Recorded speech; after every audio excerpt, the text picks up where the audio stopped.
Hey, everybody. This is Tasha Rollins, the host of Autism in Action podcast. And today we have got a very special guest.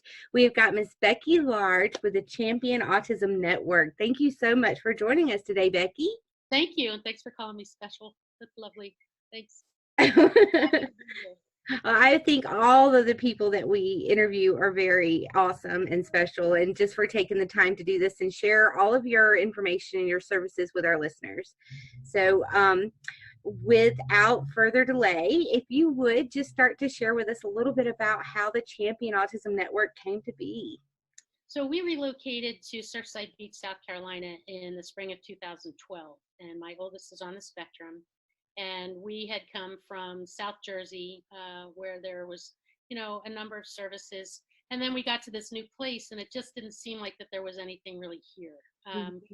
Charleston's about 2 hours south, and I went to a conference down there and was just blown away at the number of services and organizations. And there just didn't seem to be that number of supports in the Myrtle Beach area. So I partnered with an organization down there called the Low Country Autism Foundation. And that's when we started the Sensory Friendly Movies, I guess in the beginning of 2013. And then everybody was really excited about it and loved it. The Sensory Friendly Movies are where the lights are up, the sound is down, and the kids or people are free to move around. So, it's not your traditional movie viewing experience, but certainly our families really liked it because we all got it. We weren't worried about anything, and if anybody was worried, I'd say, don't worry, it should just come out and play, get everybody to come out and play. So then we wrote a grant with a local autism services provider and expanded the program to support our families. The number one request was to be able to go out to a restaurant. As you can imagine, that would be overwhelming with the sights and smells and crowds. So we did that, and then I was like, we live at this fabulous tourist destination. If we're going to do this for our locals, why not just invite the whole autism world to come play with us at the beach? And that's January of 2016 when Surfside Beach issued the first autism-friendly travel destination like anywhere. So we've become pretty good at, since 2016, we are pretty good at creating communities and supports for autism families, leveraging businesses, educating and creating awareness. And it just seems like the awareness is the biggest part.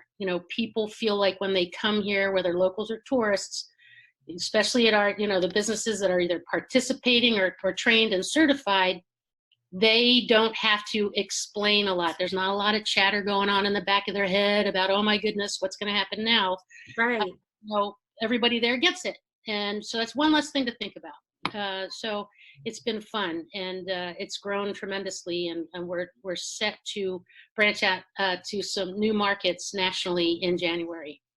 That is just so incredible. That is amazing. And you guys are really bringing in a network of people and businesses and organizations to really impact that awareness scale. So that's awesome. So you guys have been around, you said, since 2012? We really probably gathered together kind of as a concept in 2013, and then 2016, in the beginning of the year, we became a 501c3 nonprofit. Awesome. And so a little bit, you guys have several different things going on. You have got the CAN card program, which sounds amazing. Can you share a little bit more about that? So we have, like, one of the things that in the beginning that, people, especially restaurateurs, wanted to know is how would we know if somebody on the property had autism? Because it's not a physical disability. We're in a wheelchair, it's not always easy to spot. Mm-hmm. So what we decided to do is we created the CAN card, which is a card that's got the logo on it, and on the back is a QR code that you can scan, and you go to the mobile page with all the businesses that are supporting us and that are aware and offer services and discounts. So we have Johnny D's Waffles and Bakery here. I like to use them. Not only does Chef Descalis have a child on the spectrum and everybody's aware, but if there's always a wait there, it's excellent. You get to the head of the line, and you get a 10% off discount when you share your CAN card. So every business offers something, so that way our family owners, because we're pretty reticent a lot of times to share, they're, the discount gives them that one more thing to just show the card. And the card is just a real, very graceful, quiet, dignified way to say that you're an autism family rather than having like a big scarlet letter A, on your. Right. Right. That is awesome. And you also offer a CAN certification. Yes, we started, if you're going to invite our families to come play with you at the beach, the properties and resorts and hotels need to know who's coming. So we provide and then our families, having gone on vacation myself, calling the hotel a million times. What about this? What about that? Water safety hazards or, I don't know, social programs or, is anybody going to freak out if my kid has a tantrum? We will do a kind of a walkthrough of the property and identify safe areas and high alert areas. And we confirm a safety plan. Most resorts implement the ADAM code ADAM, if there's something goes wrong. But if it's a person with autism, they might change that when they're communicating with the team in case there's an eloper or some sort of episode.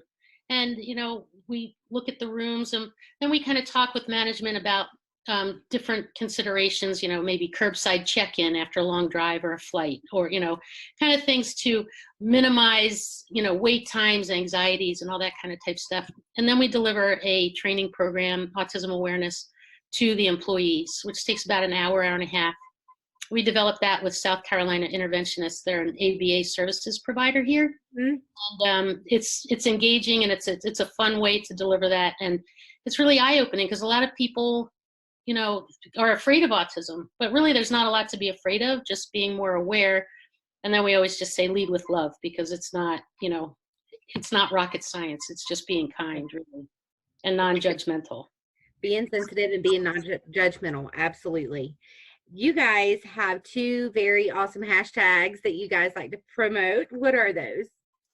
Hashtag come play with us, and then hashtag yes you can, which we just got trademarked, which is pretty exciting. So I love that one. That basically everything circles around that. Yes. And then you also have some CAN products. We do. Well, we do have some. We've partnered with a local organization here where they can produce some stuff with the logo on it on demand. We hope to fill that out. We also partner with Core Stools, and that's KORE. And they are kind of a wobble chair that promotes active sitting and allows children or adults or whatever to sit. It helps you with your posture, but at the same time it wobbles. And so a student, like say with ADHD or autism, rather than needing to fidget or even something with their feet, they can move around on the stool, and they're really popular and a lot of fun. And we're trying to help and distribute those. And we are also in beta testing of a tracker watch, which can be controlled by the parent's phone. So stay tuned for that, because that's going to be a big one. We're really excited about that. Well, I know as a counselor here in South Carolina, I would absolutely love to have one of those wobble stools for my office. So I will look into that. Send me your address and I'll get you one. Thank you. Thank you. I appreciate that. Our kids, they love to STEM, right? They love to move, and that's how they gear up and how their brains process and how they think better. So it serves a purpose, right? Even though it's hard for some educators and even parents, right? But it does serve a purpose. So I don't know how anybody could be an educator these days. I mean, I feel like you're managing a corporation rather than delivering instruction, between 504s and IEPs, and this one needs that, and this one needs that. God bless the teachers and, and people who serve our people, because I get to plan parties and go have fun. I just can't even imagine doing what y'all do. It is amazing. Now, there are some events that you guys have. Yes. You have anything coming up you want to make note of? Well, I should be better at this, but every month we have sensory-friendly events at Ripley's Aquarium, Dave & Buster's, Wonderworks. We have sensory-friendly movies from animated ones for the little ones up to our teenagers and olders. We're trying to engage them a little bit more. We just started an event for our olders, like 12 and up, at a virtual reality arcade, because we figure the common bond between all these kids and their parents saying, how do I get them out of their rooms and away from video games? Well, let's just have them come play video games together, but at least out of the house. Perfect. And then we also have a sensory-friendly birthday bowling bash every month, and that's turned into a really fun event, a little bit more laid back, where our olders are connecting and making friends, but like, you know, they can be 2 lanes away and maybe the next month they'll be next to each other. And so that's been fun to watch that program grow. What else do we have? And then we have fundraisers. You know, this weekend is we're having Myrtle Beach half marathon, and there's a group of guys. There's this fitness thing called rucking, where you wear a weighted knapsack or rucksack, like 30 pounds or more, and you go walk or run or whatever. So a whole bunch of people are doing a fundraiser on Sunday, rucking through the marathon for Champion Autism Network. And then Saturday, the 26th, we have the Best of the Beach Balls Meatball Challenge, where area restaurants are competing for best balls on the beach. And Nice. That'll be a fun event. Yes, that sounds like you guys have so much going on. That is so awesome. What is the best way for our listeners to get in touch with you guys? Well, you can check us out on the web, championautismnetwork.com, Champion Autism Network on Facebook, and then you can always contact me at becky@championautismnetwork.com. If you want a CAN card, there's ways to sign up. We have people who administrate that program. Right now, we serve over 1,400 families locally and nationwide, and that number grows. But if you can contact info@championautismnetwork.com if you'd like a CAN card as well. Awesome. Well, is there anything else that you would like to mention today before we close? Just lead with love, and practice non-judgment, not just with our autism peeps, but with everybody.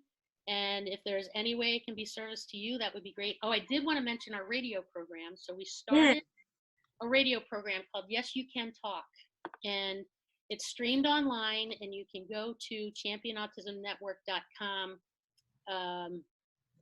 under the Yes You Can Talk tab and click there to stream, so anybody can listen to it anywhere.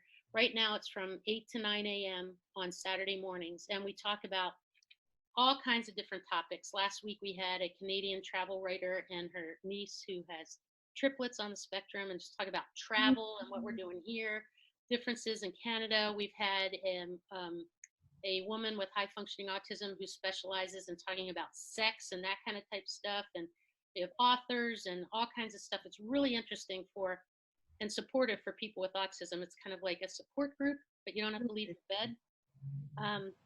And neurotypicals really enjoy it. So my husband and me and Katie Kraft are the hosts of the show, and it's just really a lot of fun. And maybe you'll be on it with us. You can call in and we'll interview you on the radio. Oh, I would love to. That would be a lot of fun. Yeah. A lot of fun. So I have to get my two boys with me. Okay, we could do that. Or you could come visit and you could do it live, because that's even more fun. That would be amazing. Yes, absolutely. We will definitely talk more. Excellent. I can't wait. Well, thank you again so much for taking the time to share all this information with all the Autism in Action listeners. And I can't wait to get this episode published and get all this information out to them. Wonderful. And if I can be of any service to anyone, please don't hesitate to contact me. Thank you so much. Thank you.